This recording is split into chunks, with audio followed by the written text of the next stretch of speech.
Saya dulu-dulu nggak mau ke Freeport karena itu bukan milik kita, tetapi sekarang saya ke Freeport karena jelas itu sudah menjadi milik BUMN kita, artinya milik pemerintah Indonesia. Freeport sekarang ini mayoritas sudah milik Indonesia, bukan milik perusahaan Amerika lagi.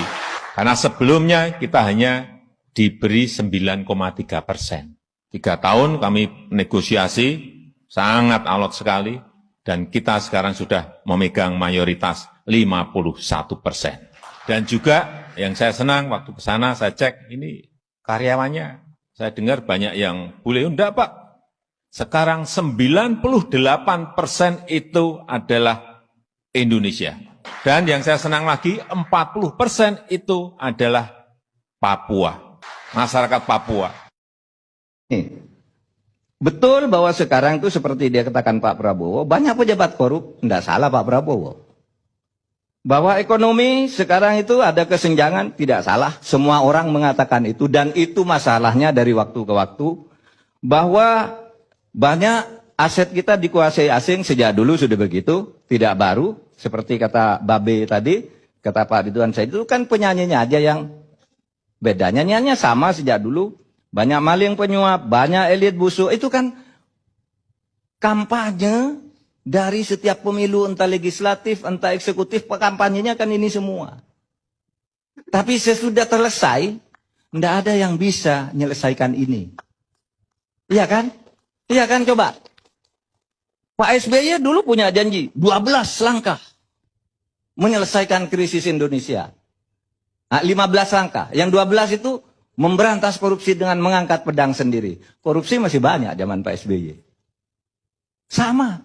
Jadi, apa sebenarnya masalahnya? Apa masalahnya?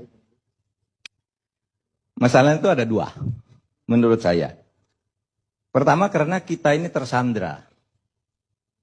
Tersandra oleh kejahatan jabatan masa lalu. Coba, misalnya Freeport nih. Freeport nih. Siapa orang Indonesia yang tidak mau bahwa Freeport itu jatuh ke tangan kita? Semua mau. Presiden sejelek apapun itu selalu dikampanyekan. Tetapi ketika sampai pada masanya, ternyata Freeport itu sudah punya dokumen hukum di mana dia diberi hak secara resmi oleh negara untuk mengelola ini dan diperpanjang 10 tahun sebelum berakhir dan tidak boleh ditolak selama Freeport mau. Tidak bisa disalahkan pemerintah berikutnya. Karena kalau pemerintah berikutnya maksa ke peradilan internasional. Atau mungkin diadakan invasi sepihak. Nah itu persoalannya. Kita ini tersandra sebenarnya.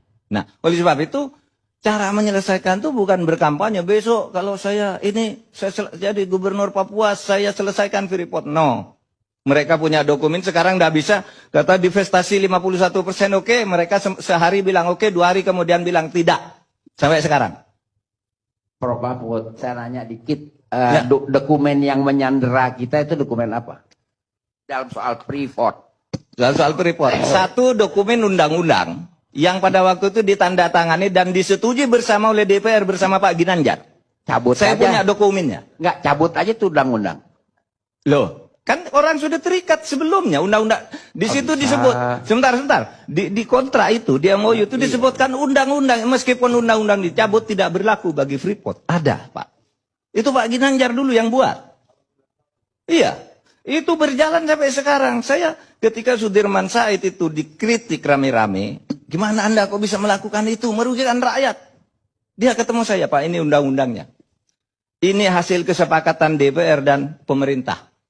Ada tanda tangan Pak Ginanjar waktu itu. Saya punya dokumennya. Nggak bisa dicabut Pak. Seperti Bapak sudah beli lalu cabut berlaku ke yang lain. Bukan ke Bapak. Karena dia berdasar undang-undang yang sah waktu itu. Nah ini persoalan kita Pak. Ada hukum-hukum yang menyandera kita sampai sekarang. Karena kejahatan jabatan di masa lalu. Gitu. Tuh. Yang kedua memang karena moral. Moralitas kita ini bobrok sebenarnya. Sehingga apa? Nggak selesai-selesai. Masalah itu. Setiap muncul periode baru, muncul penjahat-penjahat baru. Muncul koruptor-koruptor baru. Berkesinambungan kan, terwariskan itu. Moral-moral seperti itu. Muncul Kalau dokumen itu Undang-Undang 22 itu kejahatan siapa Pak? Kenapa?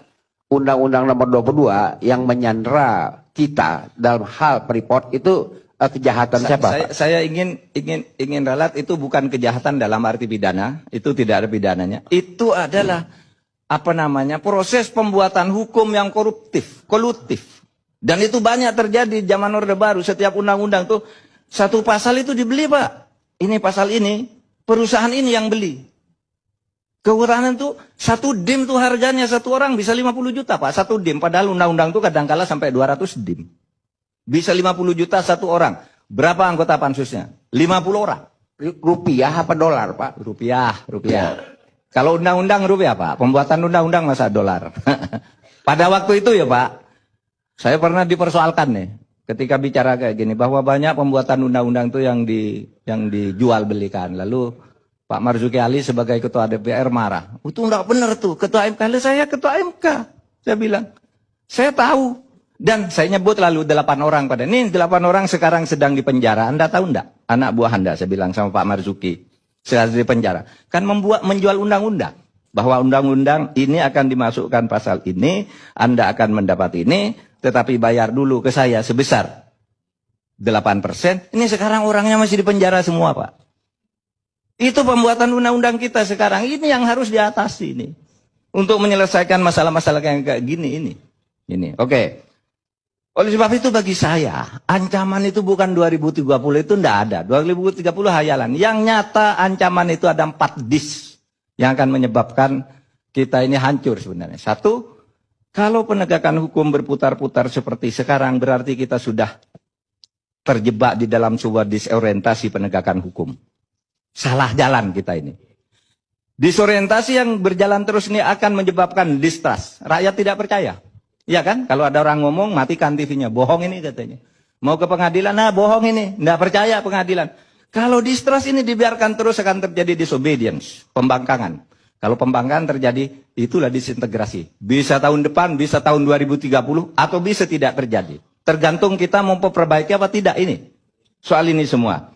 Nah, pada akhirnya, kalau saya melihat perdebatan-perdebatan ini seakan-akan memperhadapkan perang berat itu antara pengikut Prabowo dan pengikut Jokowi. Padahal keduanya itu sudah saling berpelukan, kok pengikutnya masih berperang, ini ada apa ini? Iya kan? Sudah saling berkunjung, naik kuda bersama, ketemu di publikasi, ketemu diam-diam. Ya, kita kan semua tahu. Ya, sebagai orang-orang seperti itu, tahulah kapan ketemu di mana, apa yang dibicarakan.